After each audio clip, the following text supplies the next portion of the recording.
Hello everyone, I'm Paxton Gray, CEO of 97th Floor, and this is The Campaign.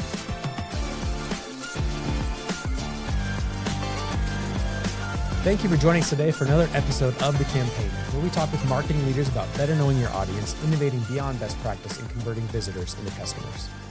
The Campaign is produced by 97th Floor, a digital marketing agency designed to build world-class organic and paid channel strategies for mid-level and enterprise organizations. You can find past episodes of The Campaign on YouTube, iTunes, Spotify, and at 97thfloor.com. Today's guest is Jimmy Wales. Jimmy founded Wikipedia in 2001, which has now become one of the top 5 most visited sites on the web. He's also the founder of both Fandom and the Wikimedia Foundation. He recently published his debut book, The 7 Rules of Trust, which is out now. He's also been recognized as a Time 100 honoree and World Economic Forum's Young Global Leader. In this episode, Jimmy unpacks why trust is Wikipedia's greatest asset, why they are built to survive in the AI world, and what it will take to save local journalism before it disappears for good. Let's get into it.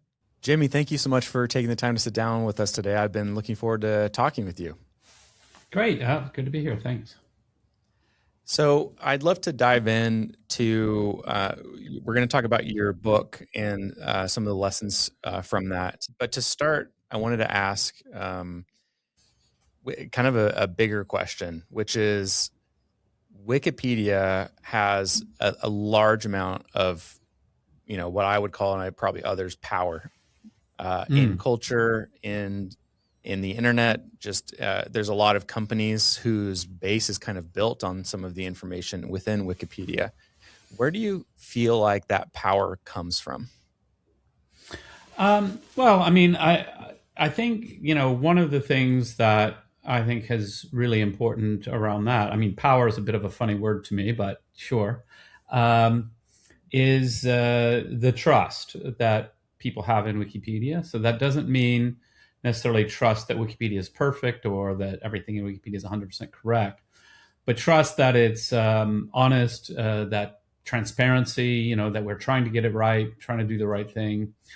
I think that means a lot of people turn to Wikipedia when they just want some basic information, and they listen. They read it and they accept it as being, valid information simply because, well, all the sources are there and the people who wrote it are there and you can talk to them and so on and so forth. So I think that's probably the most important thing. I'm curious, if not power, how might you describe that word and the impact, I guess, that Wikipedia has? I mean, probably impact, I think that the reason I'm a little uncomfortable about the word power is that normally power is towards some end and that's not really how I think about it at all. Like we're just a bunch of nerds writing an encyclopedia. So, the end is people to learn about the world, so it's sort of odd to talk about that as power. Yeah. And perhaps that's why Wikipedia has the impact, is because there's not that end of power and influence. It's more of the impact. Yeah. Exactly. I noticed in your book, you describe a lot of the early success of Wikipedia around numbers and specifically around articles on the platform. How do you measure success of Wikipedia today? Like, what are some of the main KPIs and how does that differ from how you measured success in the early days? Well, I mean, it's a very good question. I mean, most of the kind of KPIs, so to speak, that we look at, we look at, the growth of Wikipedia in the languages of the developing world. That's a very important metric for us. We are very interested in the quality and neutrality of Wikipedia. And so we try to evaluate that and try to keep on top of that to make sure, everything's going well. We're a charity, we're a nonprofit organization. So, we do keep an eye on readership, for example, and reach, but that isn't necessarily something we obsess over, right? It's important because, it's like if people are not reading Wikipedia, then what's the point of being here? But people are reading Wikipedia. And so we do look at that, but it's not really the be all and end all. It's mean, we're funny because we're first and foremost, we're a community of nerds who like writing an encyclopedia as a hobby. And so that's what we're here for. So it's great. Do you keep an eye on and try to influence or increase the number of the nerds or the editors that work to build out and continue to sustain Wikipedia, or is that just been an organic thing that continues to perpetuate itself? It's a bit of both. I mean, we do keep an eye on, the number of editors, and we are interested in bringing in newcomers and new editors. We think that's really important. Certainly, we have people who've been with the project for a very, very long time, and that's great. So when we think about retention, I think we do a very, very good job in the community of retaining people for the long run. But we also want to have, new people, young people, people who, well, now Wikipedia is 25 years old. So there's a lot of people who are editing Wikipedia and it's already been there for their whole lives, so that's kind of an amazing thing. But we also think about community health. So, if we wanted to increase the number of people who edit Wikipedia, there's some really easy ways to do that we don't do because it would be kind of pointless because it's not a metric in and of itself. So, for example, just make the edit link bigger, put it in people's face, put up little pop-ups saying, why don't you edit this page now? And that sort of thing. We don't do that because, what we really want are people who have a commitment to neutrality, a commitment to kindness to others, and all those kinds of things. So we're really looking for the right kind of people. How have you found people enter the fold? Do they find you, or do you have ways, maybe not you individually, but I know that these editors have communities within communities. So we do outreach. So we have edit-a-thons, and then we do with the local chapters. We have a lot of local chapters all around the world, and they do events. They work with galleries, libraries, archives, museums, things like that. But I would say the vast majority of the people who are editing Wikipedia just came to Wikipedia originally as a reader. They came, through search engine or whatever. They came to Wikipedia. Maybe they heard somewhere that you could edit Wikipedia, and maybe they read an article about the editors, and they're like, "Oh, that sounds interesting. That sounds like something I might enjoy." A lot of times, people come in for the first time, and they just make a small edit. They see a typo and they fix it, or they add a source or something like that. And then there are different kinds of editors. Some people are really sort of passionate hobbyists about some part of history or some musical thing or whatever it might be. And so they'll tend to edit in that area, their specialty subject. Other people are just interested in Wikipedia in itself. So they end up becoming admins, or they're working on editorial questions and things like that. So it's a lot of different paths into Wikipedia, but it is largely people come to us. Yeah. You brought up search engines, and it makes me curious about Wikipedia's impact on the world is tremendous. And one of those that we can see is search engines rely on Wikipedia to understand the world. And from what I can tell, Wikipedia relies on search engines to be found and to bring visitors to the site. And so there's this kind of mutually beneficial relationship. Definitely. I'd love to know your take on some of the upheaval around search engines and AI and discoverability. And sure. It's like, where do you see things going? Yeah. So, obviously, so if we just sort of go back a few years, so the first sort of big change to search that we had some, I would say concerns about at first is, and Google is by far dominant in search. So we'll talk about Google mainly.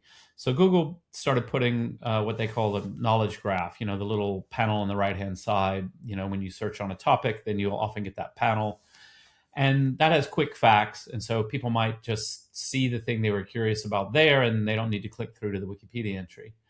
Then they got better at answering, very simple questions. Like if you typed Tom Cruise birthday, if you did that 20 years ago, Google had absolutely no idea when Tom Cruise's birthday is, and so they just linked to Wikipedia, right? That was the first link, and you would click on Wikipedia and find out when Tom Cruise's birthday. Then they started being able to answer very simple questions like that, and so it would say right at the top Tom Cruise's birthday and source Wikipedia. Well, now certainly in the last year, the last 2 years, you increasingly see the AI summary at the top of the Google search results, and so that has had a couple of impacts. So one, my understanding, I don't have any access to internal Google data or anything, obviously, but my understanding is people are adjusting how they use search engines, and they're more likely to type more words and ask a question, simply because in the past, typing more words and asking a question didn't actually do you any good. Google had no idea what we were talking about. It was just more keywords. In fact, it might have muddled the results because it might have not known which of the keywords was actually the thing you were looking for. Now it fully understands all that, and so people are asking more questions. So there's that impact, but that also means that if you ask, a lot of questions that you would have come to Wikipedia to get the answer, you may just get that quick answer right there. And although Google is pretty good about attribution, they'll link to Wikipedia there and so forth, people do click through a bit less. Now, what we have seen as a result of that, we've seen about an 8% drop. That's the most recent numbers that I have. Those numbers are now, I don't know, 6 months old or something. So who knows what the next 6 months was like. I need to find out soon. But that we've seen about an 8% drop in human traffic. But we believe that most of that is that quick answer type of traffic, which, is, it's important, it's relevant. It's not a disaster for us. If you ask, how old is Tom Cruise? And Google can just tell you, that's fine. But hopefully you still click through when you're like, oh, wow, he's a lot older than I thought. When was that movie he was in, that first movie? And then you click and you say, oh, I'm going to read all about Tom Cruise, right? You still do that. And then you're reading that and you're like, oh, Risky Business. Oh, I remember that movie. I'm going to click there. And you end up in that rabbit hole of Wikipedia learning whatever you're interested in. So we haven't seen a complete collapse in traffic. There are sites like Stack Overflow. So Stack Overflow is a programmer's discussion forum type of website where, traditionally, if you're programming, you get an error message, you probably Google the error message and you go to Stack Overflow and hopefully somebody, they had the same problem, and then there's a little discussion and they explain how to fix it, and great, and you're back to work. Now, obviously, all of the AIs, whether you're asking that question in Google or you're using ChatGPT or Gemini or whatever, Claude, they're really, really good at coding. They're really, really good at helping you with an error message. So that is just a better product for that use case. And so Stack Overflow, I saw a headline, their traffic is down by like 90%. Or as Donald Trump apparently uses a funny way of calculating percentages, it's down 1,000%. No, it's down 90%, and that's a devastating for that. That's a for-profit business. That's pretty devastating for them, right? I mean, they're pretty doomed, So for us, an 8% drop is meaningful, but it is what it is. And also because we're not advertising supported, the relationship between revenue and traffic is very far from 1-to-1. If we had ads on every page, then a 10% drop in traffic is a 10% drop in revenue. In our case, it's when we ask you for money and you say, oh, I love Wikipedia, I'm gonna chip in this year. It doesn't really matter if you came to the website or not, as long as you understand where you got the information from, as long as you still know that, we're the source of all that, and we're a charity and we do need your support to keep the internet not terrible. Then we're okay on a revenue side. So so there's a lot of nuance to the question, really. Yeah, in that with the idea of trust and the nonprofit status and asking for donations, I'm curious. I think the initial knee-jerk reaction to a donation is going to be, for a lot of people, like annoyance or whatever. However, in my experience, I feel like when I get asked when I'm visiting Wikipedia, it actually increases my trust in the platform to be asked to donate. And I'm curious if you have any research that shows the psychological impact of the donations on perceived trust. So I don't think we have any formal research, but certainly what you say rings true anecdotally. I mean, certainly there's a couple of levels I would look at that. So one, when people see and understand, oh, they don't have ads and they're supported by the readers, then that does help with trust. It's like, oh, they're here to give me information. They're not here to promote whatever advertisers think and so on like that. That's important. That makes a difference. But then also, I believe it's always quite common. Like if you are actively supporting some cause, it raises your level of affinity and appreciation for it. You want to go out and tell people like, hey, I support Wikipedia, and so you may become a supporter financially, but you may become a supporter in lots of other ways. And obviously, once we have that relationship, I mean, a lot of our donations are from the email campaign with previous donors. Our donors tend to be quite loyal. They give year after year. We send an email on your 1 year anniversary saying, hey, it's been a year, why don't you chip in again? And that brings in a huge chunk of money, which again goes back to that. It's not all about page views. It's about that relationship over time. And it's about people knowing about Wikipedia and caring about Wikipedia. And so, I do think, that there is something to that sort of reciprocity of trust that comes from the business model, really. I'm going to ask you to maybe imagine here for a second. We have a lot of, most of our listeners are marketing leaders in for-profit businesses. Mm-hmm. If you found yourself at the helm of one of these for-profit companies and you can pick whatever business model you want, how might you take the learnings of this ask to donate or ask to contribute, ask to be a part of it, trust and transparency, and apply that to a for-profit model? Yeah, I mean, I think some of the broader lessons are very widely applicable.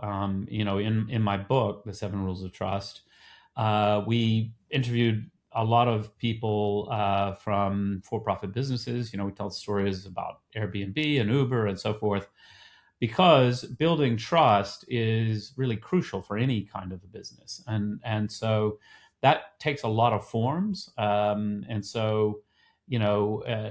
certainly, like the first rule, be personal. It's that thinking about, when you're designing something, thinking about that moment of the one-to-one relationship. Like, what are you doing that gives assurance to the other person that you're going to do the thing you say you're going to do?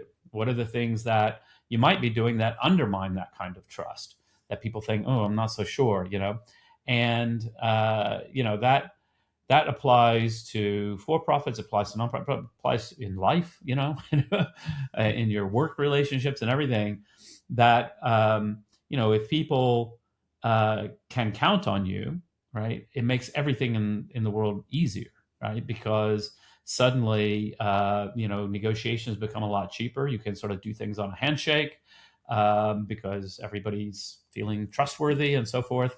And you're not having to second guess and over inspect the work of everybody and so on like that, which is what you get in low trust environments. I think the lessons are pretty universal. Tell me about that decision to be nonprofit. Was that there from the very beginning, or was that part of the furthering of the mission? No, so in the very early days, Wikipedia was a project. It was a thing. It was a thing I needed to do. I was very excited about the internet. I was seeing, there were amazing opportunities going on at that time. And by the way, if I were the age I was today, I would be exactly the same way about AI and all of the things that are really exploding there. There's so much interesting opportunities of things we can do with this new tool, back then just the internet. And so just started it. And I didn't really have a clear business plan I was very inspired by open source software. But, in the open source software world, there are nonprofits, for-profits, like there's the Apache Foundation, which is a nonprofit, but there's also Red Hat and other companies that are for-profit, and didn't really have an idea. I was just like, let's just do it. Like this is just seems like a really cool idea, and obviously a lot of people agreed with me because they came in immediately. We started building it and so forth, and so it emerged later on, and in many ways, Wikipedia, as it is today, is a child of the .com crash, and so there's a couple of things I can say about that. So first, if we hadn't had the crash, and if the website was growing very quickly, but I'm going to need some money to buy more servers and so on and so forth, had we not been in the depths of the .com crash, the most natural path would have been to go see venture capitalists and raise money, and that would have put us down a certain path, and it twofold, and it could have been healthy, could have been unhealthy, there's a lot of questions there. But the biggest thing is, if at that time, if I had access to, let's say I raised $10 million, which would have been a lot back then, the natural thing that you see is like, oh, we've got some problem on the website. We need to hire some community managers, right? We need to hire some administrators. We need to hire some editor-in-chiefs and things like that. We would have probably pursued a much more top-down model, much like all social media. And instead, there was no money. There was no way to hire anybody, right? We just had to figure it out. And so that means that there was no choice but to innovate around, how does the community work? How do you put trust into the community? How do you build institutions and rules and traditions and culture in the community that leads to healthy outcomes? We wouldn't have done all that. We would have accidentally shortcut all that learning, because we would have just been like, I don't know, I hired 10 moderators and we solved that problem, right? But then the next sort of year, you have to hire 100 moderators. And the next thing you know, you're YouTube. And then today we'd be like, oh, can we replace all those moderators with AI? And, it's completely a different world.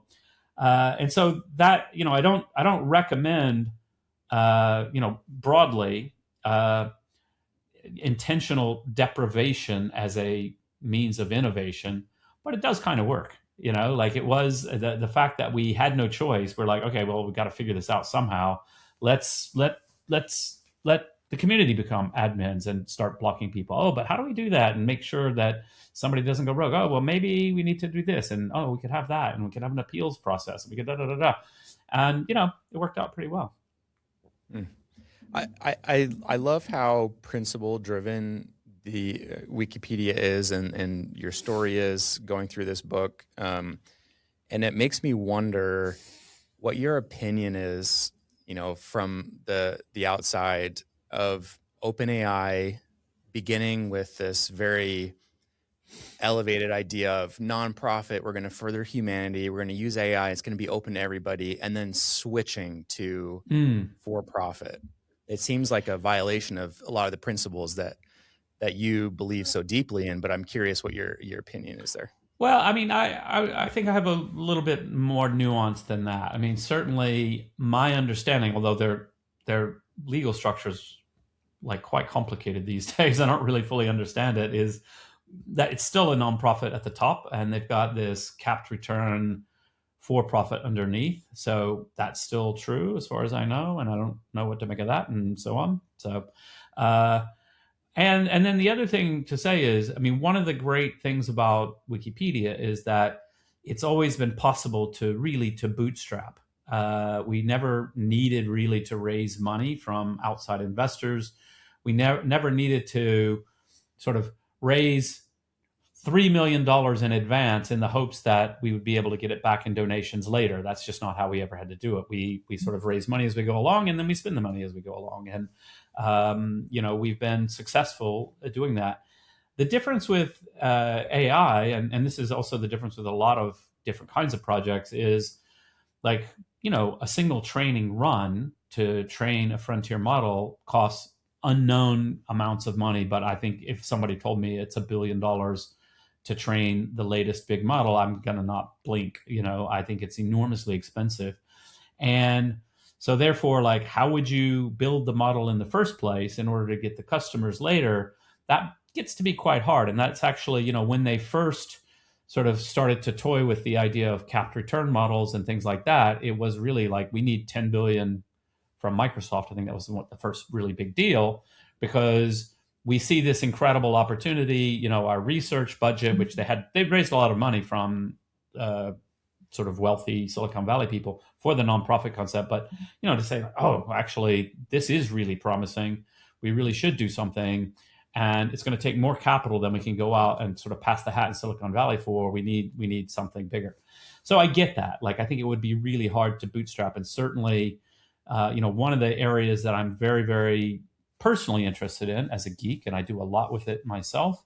If this were a tech podcast, we'd definitely be talking about it in detail, but is local large language models, open source models. So I bought last year, just a little more than a year ago, I bought the most expensive laptop I could ever conceive of buying, sort of an M4 Max with 128 gig of RAM, because it can run local models, pretty decent ones. Now I'm holding off on buying the M5, although I'm twitching. I really want the latest. And for me, I'm the type of person who I only, for years, I would buy like a 2-generation old computer, because I'm like, well, I'm not editing video, I'm not processing images. I get on the internet, I check my email, I get on the web. Like, I don't actually need a very powerful computer. And then suddenly I'm like, yeah, I need a really powerful computer. And so now I've got a few, just personally, for hobby projects and things like that. And I think that, I forget even how did I go down this path? I don't know, but I'm curious to learn. Go ahead. I know, it's sort of going back to that. So in that open source world where people are really running local models, they, like, hardware is quite expensive. It's quite hard, even as a hobbyist, you've got to spend quite a lot of money to do it. And if you want to do training as opposed to just inference, so inference just means you download a model that's already been trained and then you just use it for making stuff. And training means, no, let's actually train the model to do more. Well, it's not really feasible, other than some minor fine tuning. Like, as a hobbyist, it's like, maybe if you spent $100,000 on a small cluster, you could do some decent training. But for much less than that, you're pretty well constrained. And so, that means it's really interesting, because some of the companies, actually, Google just released an open source model, Gemma 4, which is incredible. Like, it's really great. And then a lot of the Chinese companies are releasing really fantastic models, many of which are so big you can't even run them without quite expensive computers.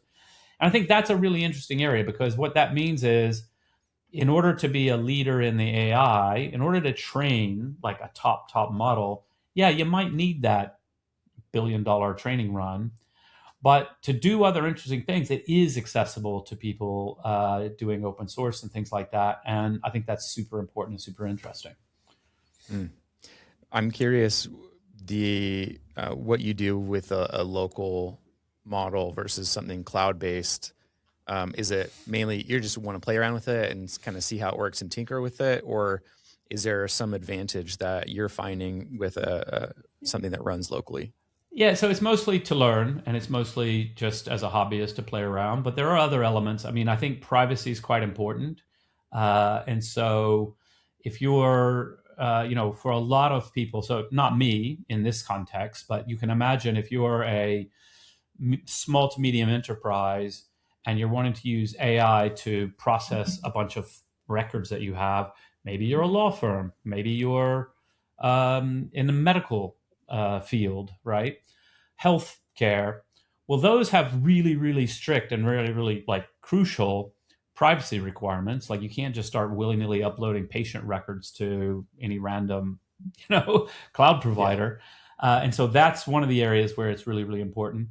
And then, I was just playing around today with OpenClaw and this and that. And I was like, oh, actually, the model I'm using in the cloud, which isn't that expensive, but so it's fine. But it's like, oh, Gemma 4, I just looked at some benchmarks. It's actually just as good. So I could be calling my local machine and doing it for free. Of course, for free after I spent quite a lot of money on the computer. But so, I think there's a lot of that. But I'd say for me personally, it's mostly staying up to date with technology and being able to understand it, because I'm asked questions about AI and things like that all the time, and I wouldn't want to be uninformed. And then also, we're making decisions at Wikimedia, also at Fandom, my for-profit company, really thinking about, what does the future look like? And I think we better really understand AI in order to be able to predict the future. Because people, I know people who are either all in enthusiastic or super skeptical, and that's fine. You might reasonably take either of those positions, but I'm like, I think you shouldn't take either of those positions unless you've actually gotten your hands dirty. Do you really understand what is the current state of play? What is the most likely way forward?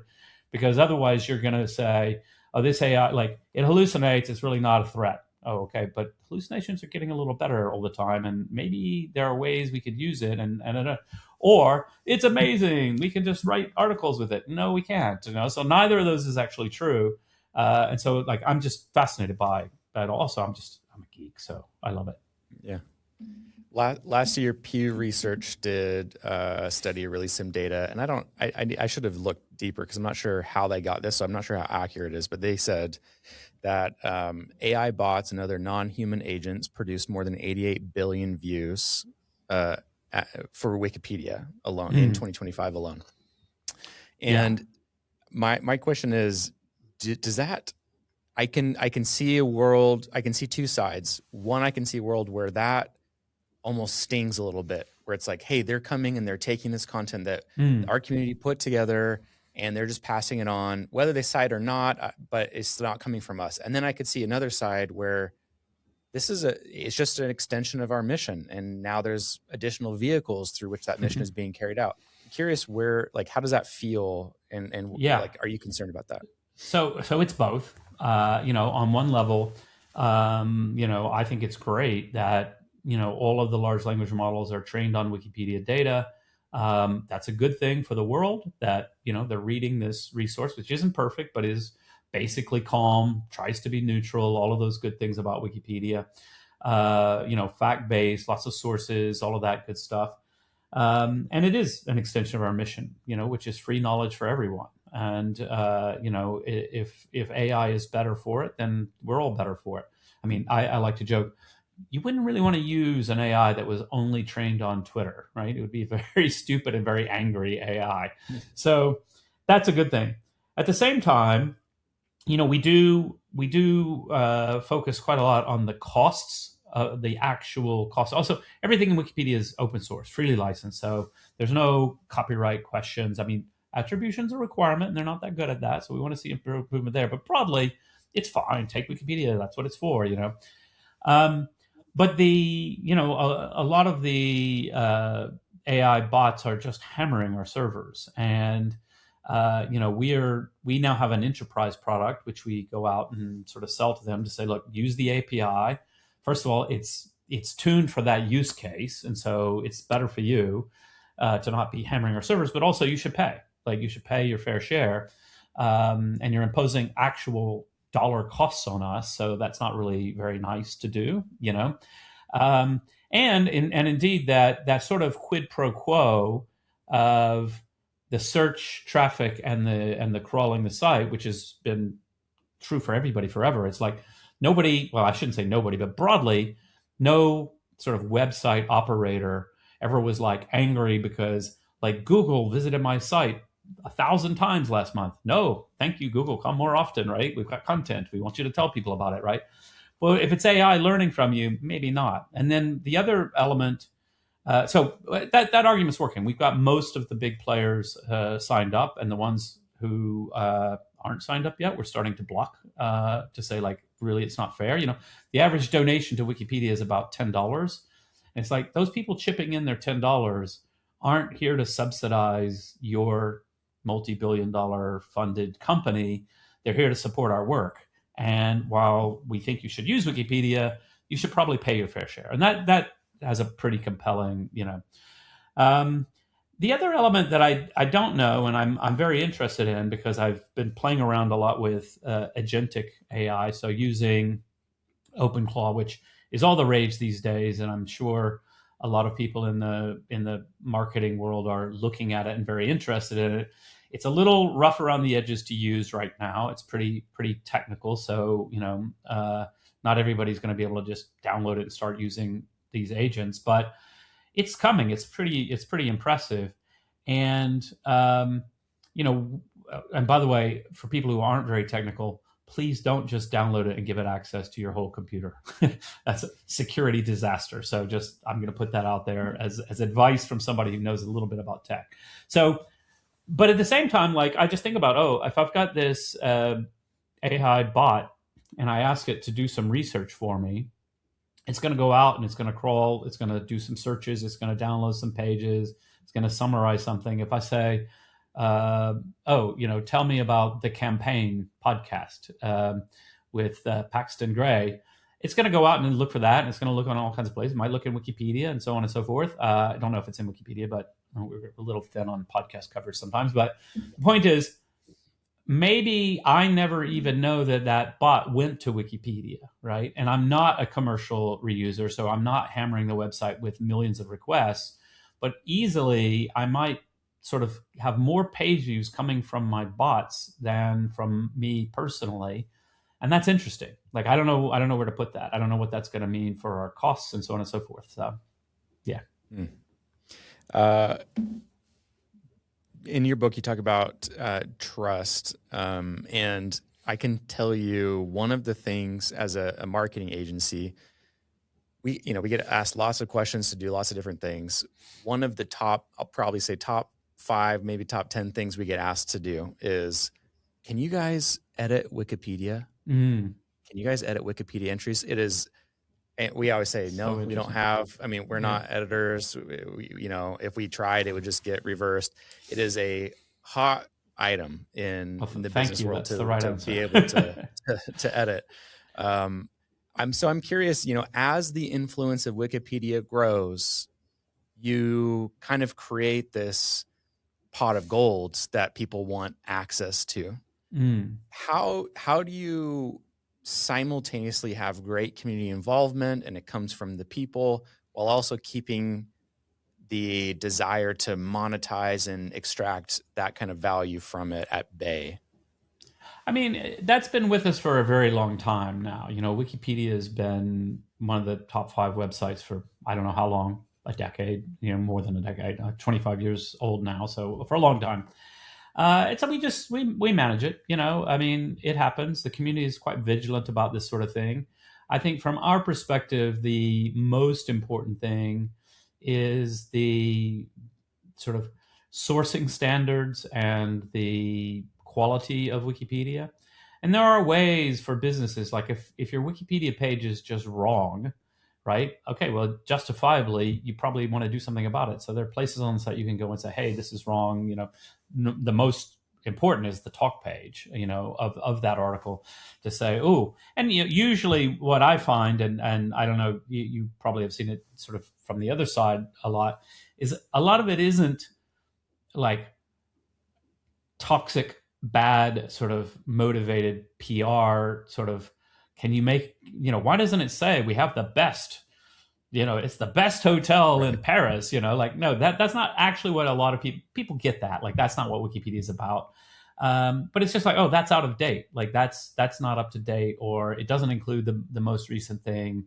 Certainly that's the sort of thing where, leaving a message on the talk page with some links to say like, oh, actually you've overlooked this. And then on the negative side, right, sometimes what you can see is like, oh, there was this sort of negative news article about the company, maybe a lawsuit and so on. Well, you might want to come and fluff that a bit, but you probably shouldn't, right?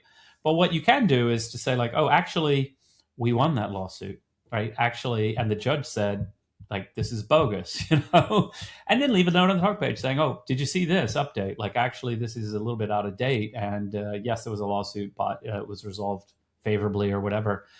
It's hard to say. And then there are always going to be people who actually don't respect the values of Wikipedia, and they're very problematic. And I'm sorry you have to deal with them. But at the end of the day, you just have to say, yeah, no, that's not really what it's about. You can't really do it, because what happens is, if they try, then the community gets very upset, and then you get a little message saying someone with a conflict of interest has been editing this, and you actually make it harder to correct than a genuine error, because everybody's like super skeptical of like, oh, you've lost our trust, right? Whereas if you come into us and you're like, oh, by the way, this is wrong. We were founded in 1964, not in 1974, and here's the link. Great, like that's good. You're behaving like a proper person. That's completely fine. It appears from the outside that the community has a very strong culture. In your book, you talk about one of the pillars of Wikipedia being that, quote, Wikipedia has no firm rules. But then you go on to explain, you say, quote, of course, Wikipedia does have rules, and we don't literally mean that Wikipedians should ignore them. What this pillar means is that Wikipedia has policies and guidelines, but they are not carved in stone. Their content and interpretation can evolve over time. The principles and spirit matter more than literal wording, and sometimes improving Wikipedia requires making exceptions. Yeah. So I'm curious, that culture of the Wikipedia community, have you seen it change over time? What do you feel like your and Wikipedia in general, what kind of control do you feel like they exert or have over that community? Or is it just like extremely organic, and as long as they operate within these rules, they kind of do what they do? Yeah, I mean, it's very organic, and the rules are set largely. The detailed rules are set by the community. Certainly, the broad principles are sort of like we talk about neutrality. Neutral point of view is non-negotiable. Like that's not set by the community. That's set by me originally, but that's everybody has to sign up to that. That's what we're here for. And there's lots to argue about there and so forth. But broadly, I'd say no. The community hasn't really changed. I mean, there's a certain kind of culture that's been very, very consistent for a very long period of time. There are details, right, that do change over time, and certainly in the very earliest days, we like when you went to the page on Paris and it just said Paris is a city in France, you could probably add that it's the capital without putting in a footnote, right? Because it's like common knowledge.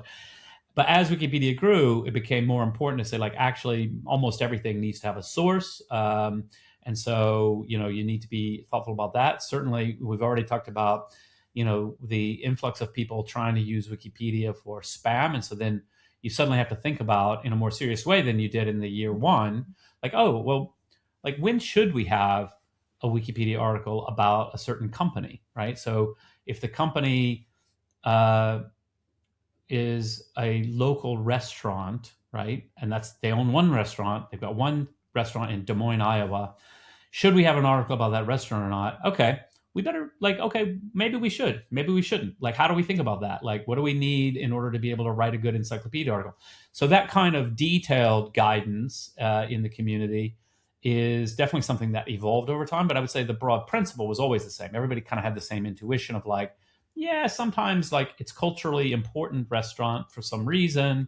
Other times it's just a random restaurant. So we're not a directory of restaurants, right? We're an encyclopedia. So you probably don't need that. And also you probably can't responsibly write it and maintain it. There's no news on it. There's nothing to write that's third party.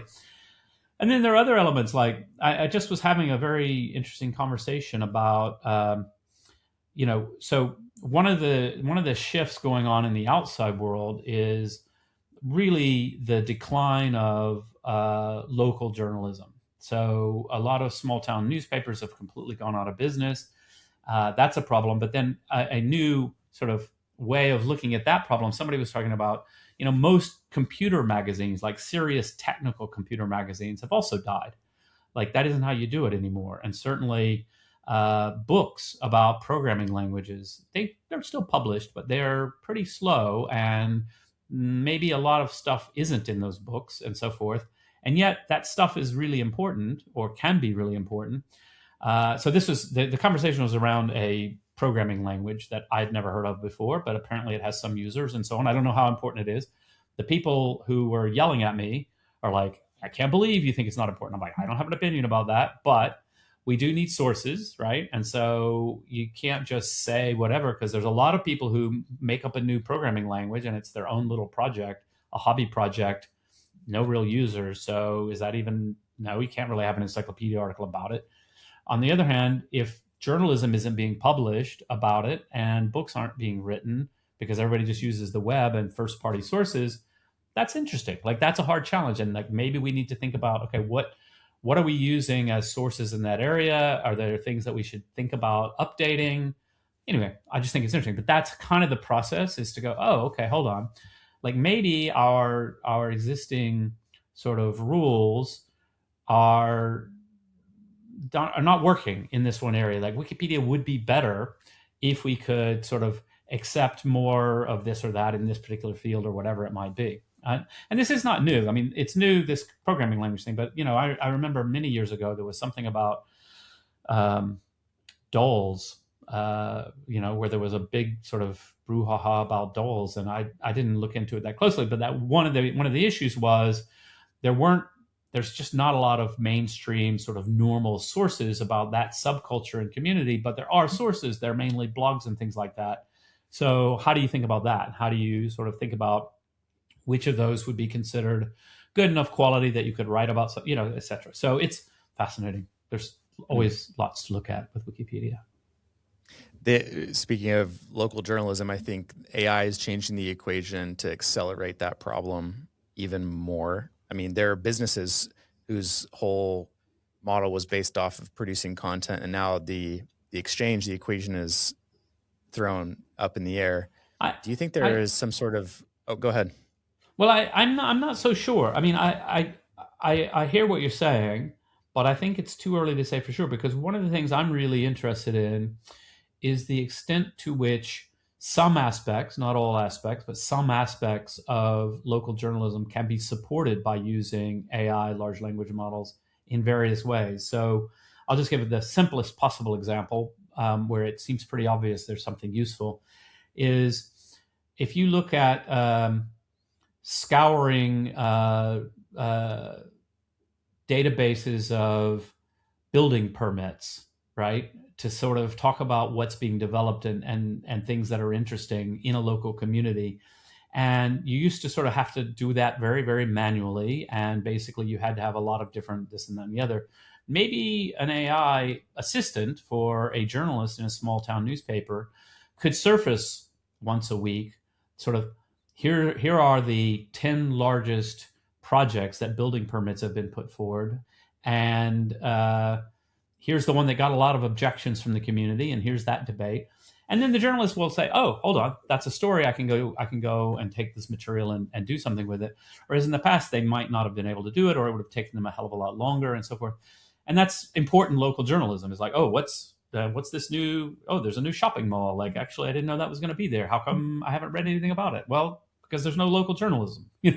Now there could be. And so I think those are the kinds of things. I think it's possible that we'll get a little bit more sort of support for that kind of local information. Not everything. And I do think that question of, how do you get traffic and all of those kinds of things are really important. But that's been broken for local journalism for a very long time. But it's also been broken in part. I'll just give a sound. My hometown, Huntsville, Alabama, where I grew up, and I used to be a paper boy when I was a teenager. And at that time, there were 2 local newspapers, and the morning paper died many years ago. Now the afternoon paper, last I checked, is published 3 times a week, and it's published out of Birmingham, a city 100 miles away. The number of local journalists is a fraction of what it used to be. And the readership is way down, the local newspaper, because people are, this is a cause and effect, though. People are just going on the web and getting sort of national news, and maybe they'll get a little on al.com, local-ish news and so on. And so I was chatting to my mother about this and saying, I really hope, now that we're seeing the rise of subscription models, maybe they won't be so reliant on just page views. And my mom said, yeah, but why would I subscribe? The newspaper's terrible. And so they've got a chicken and egg problem. It's like they killed the product, and now there's absolutely no reason to be a subscriber to it because it's just junk, And so like, okay, but like if we can reduce the cost of doing some kinds of journalism, maybe they can start to build products that actually people are like, oh yeah, actually I do want to support this. I do think this is worth doing. So I don't know. We'll see what happens, because I think we need local journalism. So we're going to have to sort of find ways. Yeah. And that theme of change, the subtitle of your book is A Blueprint for Building Things That Last. What do you feel like, what role will Wikipedia be playing 100 years from now, after we're all gone? I assume, like what, if you had to read the tea leaves a little bit? Yeah, I turned 60 this year, so I figure my life is, half over. I'll probably live to 120. That's my, knock on wood. That's my optimistic nature. So yeah, even I'm not going to make it another 100. So I think it's almost impossible to say. I think that we are at the cusp of a really amazing transformation of technology. AI is here. It's broken. It's great. It's terrible. It's all of those things. But it's, we can see a little bit of the path forward. And so predicting what life will be like in 100 years, it becomes very, very hard. I think it's hard to predict. I mean, the one I've been trying harder on, just because it's quite convenient and an anchor in my mind, is 25 years from now, because Wikipedia just turned 25 years old. So it's like, okay, we're halfway to what? Like, where are we going to be in 25 years? And even that's quite tricky. Like, it's kind of hard to know. But so one of the things I'll say about the next 25 years, probably, but certainly the next 5 to 10, is we, the Wikipedia community, we write Wikipedia because we enjoy doing it. Like, it's a hobby and we like writing an encyclopedia. So we're not doing it, the kinds of people. So let me just give an example, like Instagram. So a lot of people use Instagram just for their family photos or whatever, but a lot of people are using Instagram who want to be influencers, right? And they want a large following and so forth. And if technology shifted in such a way that people weren't coming to Instagram anymore, all those people are going to stop doing it. Like you're on Instagram or TikTok or wherever because you want an audience, either because they're going to pay you, or because you've got something else you want to promote, or whatever it might be, or you just enjoy sort of having influence, whatever it might be. And that they'll go away like otherwise. But the Wikipedians aren't going to go away. Like that's not why we're doing it. I mean, it's great. We look around and like, oh wow, people like Wikipedia, but that's not why we're doing it. We're doing it because we're nerds and we really enjoy doing this, and we like talking to other nerds like ourselves, and we're working on this. So Wikipedia will still be here, but how will the world interact with it? How will you get access to the knowledge in Wikipedia? Will you still come to Wikipedia directly? I think you will. But what does that actually look like? I think it's really hard to say. So, yeah, I think, I think we'll be here. I just don't know what it'll be like. Do you think, this is my last question before wrapping up, but do you think common knowledge has grown or just changed as time goes on? It's hard to say. I mean, what do you mean by common knowledge would be my first question. So you said something like, Paris is the capital of France. That's common knowledge. Right. Okay. And I think we'd all agree that that's common knowledge. Yeah. Okay. There's going to be some borders to what common knowledge means. Do you think that the average human knows more, I guess, today than maybe we did 20 years ago? Will we know more in 100 years? I think we do, but I think it's really hard to say, because obviously the human brain hasn't changed in 25 years, and our capacity for knowing things hasn't changed. And I assume people have always, throughout history, the last thousands of years, fill their brain up with whatever is important and interesting. And so, it's clearly changed common knowledge. So, for example, my dad was a car enthusiast, shade tree mechanic, you would call it. I don't know if that's an old expression, but and he could fix his cars. And I helped him, and we rebuilt the carburetor of my car, and all that kind of stuff. And he loved tinkering and so forth. That's kind of impossible now. Like, people, that as a hobby has really declined. There's still people who are doing it, but it's not common. Whereas back then it was quite common. Like, lots of people could do all kinds of, like change your own oil, do it at home, like now I don't know if people actually bother doing that. Right. But you used to. And so if you look at that, and oftentimes people are like, oh yeah, kids these days, they don't even know whatever. They don't even know each other's phone numbers, and we knew everybody's phone number. Well, that doesn't mean they've gotten stupid. It means you don't need to know people's phone number anymore. You just look it up on your phone. Like, that's just silly. Like, that one's easy, but there's a lot of sort of knowledge that would have been common knowledge years ago. Like, specifically, like, when do you plant cotton? Like, I haven't got the least idea. In the spring, I guess, whatever. But like, I don't know anything about that. But somebody does, and maybe that was much more common knowledge back when more people were actually farmers, and that was part of the culture and part of life and so forth. So that's changed. And then broadly, I think one of the things that I think is interesting in this area is, like, today you can very quickly get access to a tidbit of knowledge that you need in a real-time way. And you don't necessarily need to have it all memorized. Phone numbers is a good example. When I was a kid, I don't know if kids in the US still do this, but we had to memorize all the states and capitals in fourth grade. And there was a big test sort of at the end of fourth grade, and you had to sort of write down all 50 states and capitals. Even back then, it was kind of like, is this really a useful thing to fill in my brain? And even back then, it felt like, no, actually, this is just about practicing memorizing things, which is fine. It's a good skill to have, Now, that's obviously silly. Like, why would you need to know that? At the same time, people who say, oh, you don't need to learn anything now, you just look it up. That's absolutely not true. Like, lots of knowledge, lots of information, you can't even understand it unless you've got a pretty broad base of knowledge in your brain as context that you can actually process it, And so if you think, I'll give an example. There was some talk recently about Trump might bomb Iran's desalination plants. Okay, I don't know anything about that, so that's not common knowledge, right?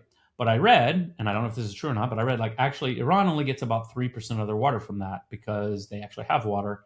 And a lot of the other Gulf countries get most of their water from that. And so I was like, oh, that's interesting. So obviously bombing their desalination plants is a really dumb idea because it isn't going to hurt them, but it's going to tempt them to bomb everybody else's desalination plants. That doesn't sound like the right answer, That's not common knowledge, but I also, like, to process that knowledge, right? To look up those facts, I need to know quite a lot about the Middle East. I need to know quite a lot about the political situation. Everything I just talked about, most adults would at least have a cursory knowledge of that sort of thing that makes it possible to actually interpret that. So we very much need sort of good education, good broad general knowledge in our own brains, even if you don't have to memorize every detail in the same way. So. Thank you. So my last question here is how we end every episode. You've done a lot of great things in marketing, built one of the most recognizable brands in the world, and you've got for-profit companies as well. Who has had the biggest impact on the way you think about marketing? So this is fairly new and fairly recent for me. I've just discovered Rory Sutherland, and I read a news article about him. But I'd never heard of him before, and I started seeing him on YouTube Shorts. And he's this British ad exec. He's really very entertaining to watch and to listen to, and has a lot of insights. I mean, some of them, I think he's so good at storytelling. You come away going, oh, I'm completely convinced, but B, I also know I was just mesmerized by the story, and maybe he's not right about that. But I'm finding him very, very interesting. So I've just bought his book and got that on my list. And next time I'm on a plane, I read on Kindle. And he lives here in London, which is where I live. So I'm thinking, how can I meet this guy? He seems kind of cool, very fun. Yeah. And so anyway, I think he's quite interesting. Yeah. Okay. All right. We'll have to add him to the follow list. For our listeners, please go buy a copy of The 7 Rules of Trust, a blueprint for building things that last. Where else might we direct the listeners? Well, I mean, there's Wikipedia. They're probably already there. Fandom. I've got a pilot project called Trust Cafe, which is a sort of a new type of social network where it's built on trust, community members trusting each other rather than engagement. It is just a pilot project, but I'm on there all the time, so people can come and say hi to me there. That's my main things that I'm working on these days. Great. Well, thank you. Thank you for all your work and for taking the time to sit down and talk with us. Yeah, good fun. Thanks. That's all for today, everybody. If you enjoyed this episode, please consider leaving us a 5-star rating and subscribe so you don't miss future episodes. Big thank you to Jimmy Wales for joining us today. Be sure to pick up a copy of his book, The 7 Rules of Trust, a blueprint for building things that last.